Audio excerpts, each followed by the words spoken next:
Hello students, hope you have enjoyed the last informal introduction to probability. And there I have not talked in great technical detail, rather I wanted to emphasize on the interpretation on probability because I feel that there is lot of confusion regarding how the probability is interpreted and perceived by people. Computation is okay, we will see. Now we will see the formal theory, but so I related the concept of probability with price. So my understanding is that when, both probability and price are similar in the sense that they are forward looking.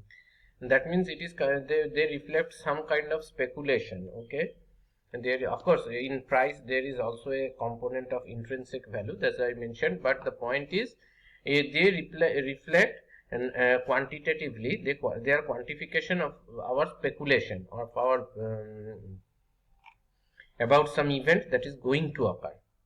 So anyway, so that was more informal, but I will now start the more formal part of our course on probability. This is the first course, so we will keep things simple. So now I have told you what a random experiment is. So for this course, we will consider random experiments that has finitely many outcomes, or if it has infinitely many outcomes, we will assume that it has countably many outcomes. Now at this stage some of you may not be very comfortable with countable. What I am saying countable. So you know, when a set is what is an infinite set? A set that is not finite. And what is a finite set? That means you can find out a natural number n such that the set has n elements, or you can have 1-1 mapping with a set and and a finite set of natural numbers. So that is a finite set. An infinite set means one that is not finite. That means you cannot say that you cannot find an n and say that this set has n elements, and the set will always have one more element, at least one more element. So infinite set are of two types. One is countable, another is uncountable. To understand very basic thing, so you know the natural numbers, right? 1, 2, 3, 4. These are the numbers that we learn through the process of counting, and they are part of, actually these are numerals that are part of any modern language. So like in English we have 1, 2, 3, 4. In Hindi we have 1, 1, 2, 3, and so on. So these are kind of numerals which are part of any language, and we learn them through counting as we grow up. So they are called natural numbers. So this is the basic set of numbers, and this is considered to be a countable set. And now any set, infinite set, that has a 1-1 correspondence with the natural numbers is called countable. That means this infinite set is countable if there are as many elements as there are natural numbers. Now if you add finitely many elements to an countable set, it remains countable. So you add 0 to the countable set, it will remain countable. So you can also prove that 0, 1, 2, 3, 4, these are called set of positive integers, that is countable. Then you can prove that all the integers, that is 0, then plus minus 1, plus minus 2, and so on. So they are also countable. Now on the first sight it may seem that okay, and this set has one more element, and then it has twice the elements. So for 1 there is -1, for 2 there is -2. But then that is interesting about infinite set. You can prove that no, this set of integers, that is plus minus 1, plus minus 2, and so on, and 0, they have they have as many elements as the set of natural numbers. So that is a mathematical detail. Those of you who are slightly interested in math can check in any real analysis book, and we can talk about it later. This is not part of this course certainly, but then there are collections of which are even bigger. For instance, if you consider all the positive proper fractions, that is numbers between 0 and 1, so you then can prove that this is not a countable collection. Okay, another very classic example people from computer science will easily understand. If I consider all binary sequence, so what is binary sequence? It is an infinite collection of zeros and ones occurring. So each position is either 0 and 1. Now if you how many such binary sequences are there? So you can see easily that each position can be either 0 or 1. So it is not very hard to imagine that there are infinitely many such collections.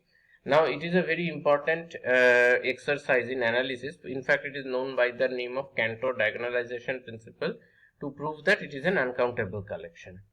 So okay, so we can give examples of random experiments that has countably many outcomes and that has uncountably many outcomes. So in this course we will not consider random experiments that has uncountably many outcomes. Okay, so we will keep things simple and we will consider a sample space to have either finite or countably many outcomes. So either the sample set, this set S is finite set, or it has as many elements as there are natural numbers. So random experiment, as I said, has more than one outcome, and then you cannot predict with certainty that which outcome is going to occur, and then this experiment can be repeated under identical condition. Now the set of all outcomes of this random experiment is called sample space. Now we consider a collection of subsets of this set. Now what is this collection? Well, then it is a matter of again technical details, but I said that we will keep things simple. That is, I will take the set S to be finite or countable. In that case, you can see this is not much of not much complicated. Then you think of this set as the power set. That is, we consider all subsets of S. So now I will define probability. So probability we will define for subsets of S, which we will call events. So probability we don't compute for elements, individual elements we don't compute, we compute for events, that is subsets of S. Of course you can say, sir, I can want to know the probability of a single outcome. So then actually, so you are then actually interested in the probability of a singleton set, that is a set containing only one outcome, so one element of S. So remember that a probability is a mapping on the collection of subsets of S, or here in this course, so P is a mapping on the power set of S to and satisfies the three axioms. That probability is always non-negative number, probability of the whole set is 1, and this is what I have discussed. So if you give me a sequence of disjoint events, then probability of the union is the sum of the probability. Now you can tell me, yes sir, if I take finitely many sets, this will hold. If I have disjoint event, yes it will hold, but this is not a part of the definition. This requires a proof. So together this triplet S, F and P is called the probability space. Now we will prove certain properties, but before that you note that from these three statements it is not very clear that probability is less than 1. So you can say, but then sir, you have said that probability of S, the whole set, is 1. So probability of any smaller collection has to be less than 1. But that line of argument will be true only when you know that if A is a subset of B, then probability of A cannot be more than probability of B. Or in other words, probability has a property called monotonicity. That is, bigger sets will have bigger probabilities. Without that, this argument will also not work. That, sir, you have said probability of the whole set is 1. So why smaller sets, that is subsets of A, will have trivially probability? So that's not trivial. It requires a proof. So you see, these three are called axioms. That means these are basic assumptions, and everything else will follow from here. Means we all derive all properties from here. Now there are some properties that I will quickly mention. That P of phi is 0. Now this is something may seem trivial, that a set is empty, so it should have probability 0. Let me tell you that what we will see is that P of phi is 0, that we will prove. But there can be easily a situation where probability of a set is 0, but the set is not empty. That will often happen when we are dealing with sample space with infinitely many outcomes. And and I said in the very beginning regarding interpretation of probability, right, that probability of an event equal to 0 does not mean that the event cannot occur. Right, that is something we had discussed the other day. And so as I said, that if someone tells me that I have 0 chance of success in business, so that does not mean that I will certainly fail. Right, that persons may have some negative bias about me, or that person may not have adequate knowledge about the business that I am going to undertake. He may not be the best person to assess my expertise. So therefore his probability assessment can go wrong. So therefore probability of a set is 0 does not imply that that set is empty. Okay, so therefore that is an informal kind of reason why this is to be understood. Now it happens that in your 10 plus 2 level, and this is another important point regarding the definition of probability, many of you would have solved some problems of probability. So there you have learned a computation method that find out the total number of outcomes of the random experiment. So suppose I have tossed a coin 2 times, then the sample space has 4 possible outcomes, namely head head, 2 tail tail, 4 head, HD TH. Then suppose you want to know the probability of both heads. So you take that one singleton set, that is 1. So 1 over 4. So count the number of elements in a set A, divide by the total number of possible outcomes. So that is your method of computing. And we have repeated it so many times that it seems like a definition.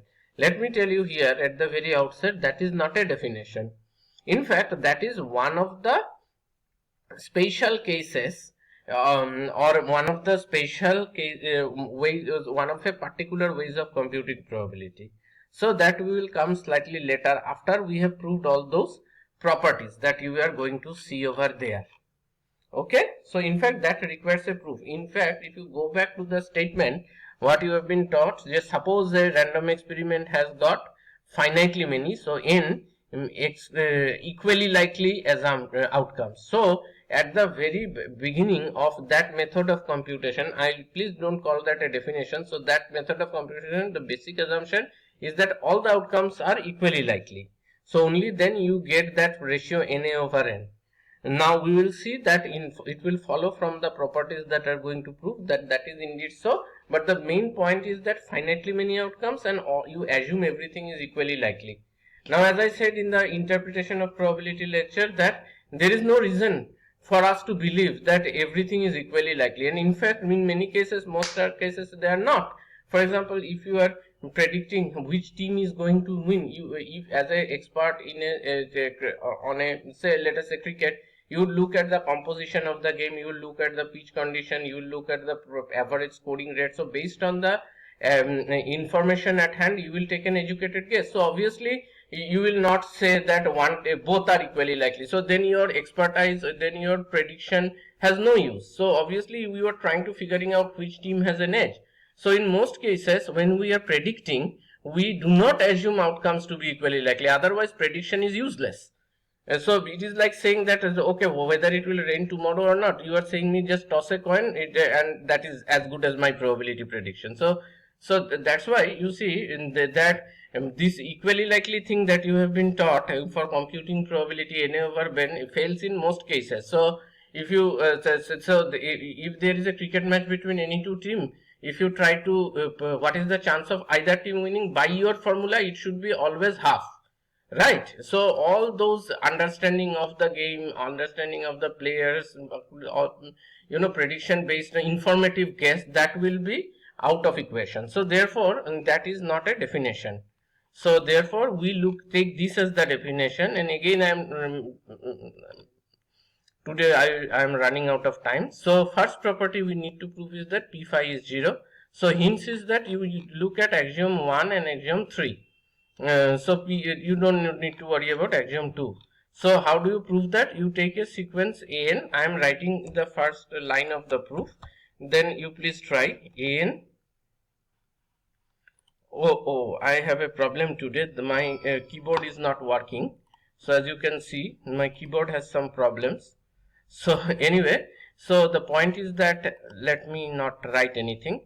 So the point is that p phi is equal to 0. So you go back to the third axiom. You go back to the third axiom here. Oh my god. You go back to the third axiom. Take every n equal to phi. Okay. Take every n equal to phi. And then you will see that the union of these empty sets is empty. And intersection of a pair of empty sets is again empty. So the third axiom would be satisfied. So what you will get is p phi is equal to sum of p phi's infinitely many times. And now you think, what is the solution of this equation? So this would lead you to the property that p phi is equal to 0.